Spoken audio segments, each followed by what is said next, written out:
歡迎再回到節目最後一節的討論呢，我們要來聊聊現在中共高層內部一些反貪腐的風暴，可以說風颳的是越來越強烈了。特別是在軍工體系的一個人事地震，是掃除路障呢，還是傷筋動骨呢？我們待會來展開。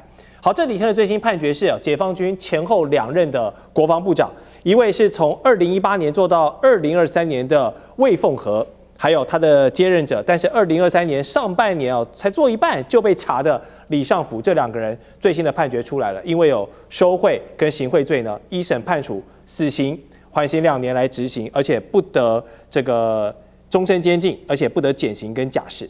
好，另外就是中國的航空工業集團這個解放軍主力戰機的制造商的前董事長這位譚瑞松，他也因為貪污受賄呢被判了死緩，所以從解放軍高層到這個跟解放軍密切合作的民間工業企業，也都是有高官落馬這樣的一個結局哦。我們常說過去中國的反貪風格是拍蒼蠅然後打老虎，但是這一波肅清我們看到是去大力的用力的辦理這一些過去是國之器重的軍方高層也好，還是民營的掌門人也好，這樣的力度真的是非常的強烈。那我想問一下張將軍你認為這一波的肅清是為軍工體系排毒成功了呢，還是說解放軍內部真的已經是有太多的問題了，已經到了不破不立的必要邊緣，不然就岌岌可危？我们要了解到这个共產黨的文化，因為中共的國家體制，它強調的是以黨領政、以黨領軍，所以黨是非常重要。但是以黨領政跟你講，就會形成一個政治文化，形成一個特色，就是行政裁量權非常大。我這個案子標案要給誰？由我做決定，這就是我行政裁量權。那你給我好處，你拿了5億人民幣給我，好，那這給你嘛，因為你2個差不多，旗鼓相當，但是決定權在我。你這個差一點點，那我給你，那這我的5億就進賬。因為每一個人呢，按照共黨的領導體7上8下，67歲可以繼續連任，要是68歲就要退伍了，是7上8下，很清楚。那個現在我很風光，我下了之後我。本來是棺蓋滿軍華，現在變成私人獨憔悴啊！每一個人都有下崗的一天啊。那是不是我現在多存點糧？行政裁量權就產生了利益的糾葛，就出來了。那現在不打貪打腐，我認為他現在把這個不管是李尚福也好，魏鳳和也好，他們死緩2年，對，這是最高的。對啊。那我認為他們考量到3個，第一個先樹威立威，因為我要反貪反腐，你們要對我效忠。現在誰不乖，我就跟你打。每一個人都有大貪跟小貪的問題，誰吃燒餅不掉芝麻的？掉芝麻更多更少而已，對不對？我就抓大的，你要稍微跟我，那就直接查一查就知道了嘛。誰沒有犯過鍋？是不是？政治文化就是這個樣。好，那就抓出來抓大的，所以大的變成洞見觀瞻。你這個打小的抓一個營長，報紙會給你報嗎？產生的媒體效應會那麼大嗎？不是，就要大為。所以這是樹威。第二個損管，不得不做損管。為什麼？因為你再不做這個方面，這個打貪打腐的話，上行下效。為什麼？因為我給你的5億，我是不是要偷工減料？我的這武器裝備，我是不是哪邊要跟你，對不對？我規格跟你降規，反正你睜一隻眼閉一隻眼，因為你也有責任。當初是你排版定案讓我得標啊，綁在一起了。對，當然那這樣好了，過了過。但是問題是戰力下降。你的戰機能不能飛到這麼大的速度？能不能做那麼大的籌載？你的軍艦有沒有那麼大的噸位？你的飛彈有沒有更高的精準度？這個就我們知道，1分錢1分貨。所以我要損管，這損害管制。第3個止血，我不辦，那將來的時候沒有前車可鑑，那你後面怎麼去辦？我先辦大的，下面的我們知道，你辦大的，下面的人我們這個就會。產生一個警示作用，就叫殺一懲一儆百啊，殺雞儆猴。對，流血不過5步，為什麼？因為你夠大，大家都怕了，大的都敢辦，小的敢不辦嗎？小的敢馬上就瑟瑟發抖了，是不是？所以我就認為從立威到損害管制，一直到止血，它是有考量的，因為這跟共黨統治的政治文化，以黨領政跟以黨領軍，你還不得不會有這些現象，你還不得不做這些相應的處置。了解，好。這個繼續辦、繼續肅清的過程中，大家要留意一個數字3萬元人民幣，這是當前中國大陸的民營企業跟公職人員這個貪腐同罪同罰、吃回扣判門檻的一個金額。而且呢，如果你以為把這個錢換成加密貨幣查不到金流，那你就大錯特錯了。你想要走區塊鏈、走海外沒事嗎？不好意思，天網2026這個行動呢，會讓你無所遁形哦。而這一次這個打貪有一個厲害之處哦，就是把跨境跟數字化這兩把利劍合二為一。就在前2天，這個重慶市的前市長胡恆華，他就是因為收賄啊，收什麼虛擬貨幣泰達幣啊，就被抓了。所以過去哦，這些權貴階級他們用了很多年的這個區塊鏈、虛擬貨幣都轉到海外，然後一些很多東西，這條路哦已經開始慢慢被封死了。而且從民營企業到公職人員這樣的無差別逮捕嘛，反正你收賄3萬，不好意思，你就是有罪。岳老師會不會覺得這會讓中國大陸的從小的公務員到民營企業高管也好啊，未來我們參敘不敢吃太好，茅台少開幾台啊，怕這個開太多就是有問題，會不會有點矯枉過正？我帶來最新的消息，3萬人民幣就是我們張將軍剛剛講的那個芝麻了，就是芝麻。吃燒餅會掉一點芝麻，你不能掉超過3萬顆了啊。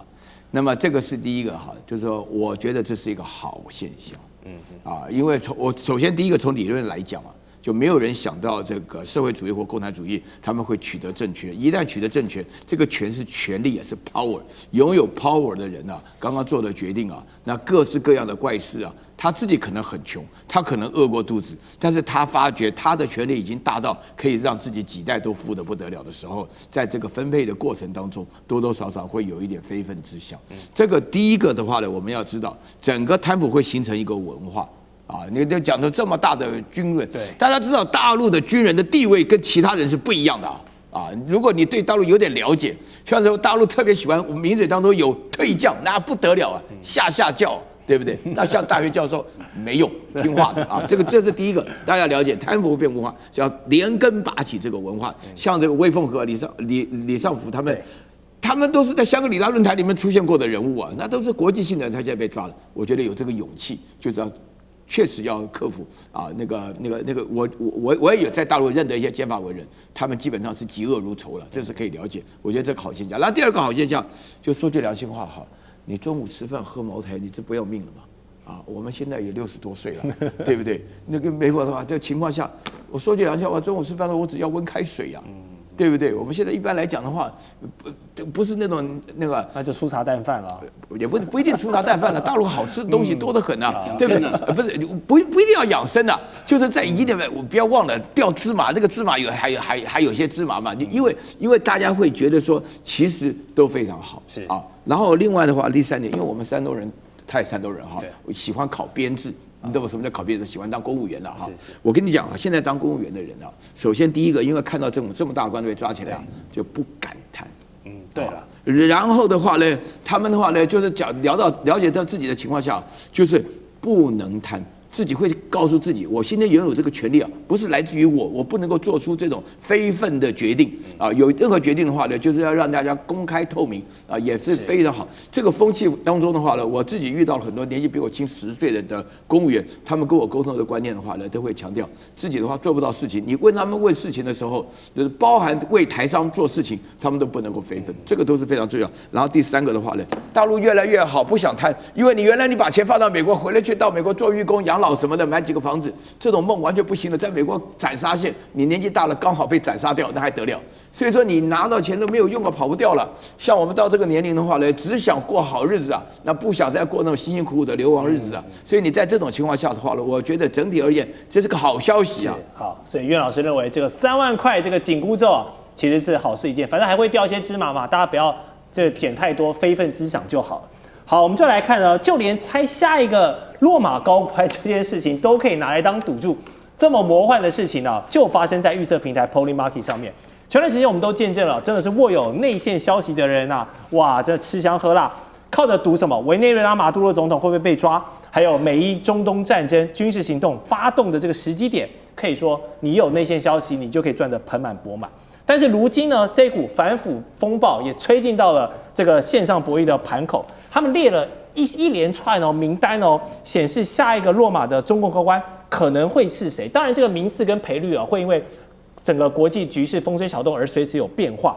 但是我們看到，在上面上現任的國務院總理李強跟國防部長董軍這2位人是被網友認為最有可能在年底出事的人。當然，這只是網絡上的一個預測。我們要講這只是一個預測，不代表被獵的人呢都有犯罪的事實，好不好？但是請教議員，你認為這盤口會這麼開，是民眾的眼睛是雪亮的嗎？還是網友在胡搞瞎搞？這個先說，我們当然不鼓勵任何的賭博啊，但是呢，像 Polymarket 是非常有意思的啊。如果台灣朋友能夠購買的話，或者如果你觉得在台灣的股市，因為現在是台灣的股市成長太快了，尤其這2年 AI 太強大了。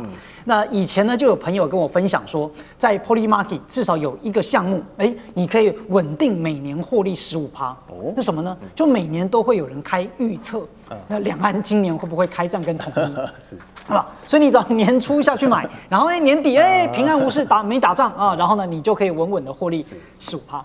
雖然我開頭告訴大家不鼓勵賭博，結果我馬上就分享了一個資訊啊，但如果有這個風險，對吧？這個它可以當做一個指標啦，因為是一個蠻特別的機制。對啊，有賺有賠啊，我們這邊不鼓勵。那我們就認真來看，這個為什麼他會分析這個東西呢？因為它本身的邏輯是說，大家如果有內幕消息的啦，對吧？然後他就透過下注，然後來獲利。那過去很多次都靈驗，但是呢，現在大家之所以要去壓現任的國防部長董軍，其實是針對國防部長這個職位。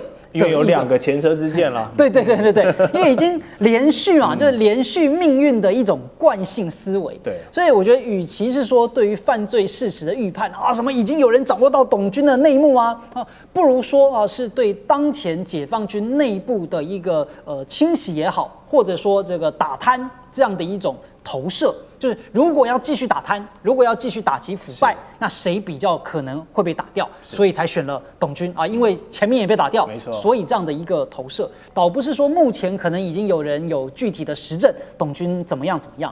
那這更多只是反映說海外對於解放軍內部的一種博弈，然後可能不是那麼的熟悉，或者說預測市場會放大這一種不確定性。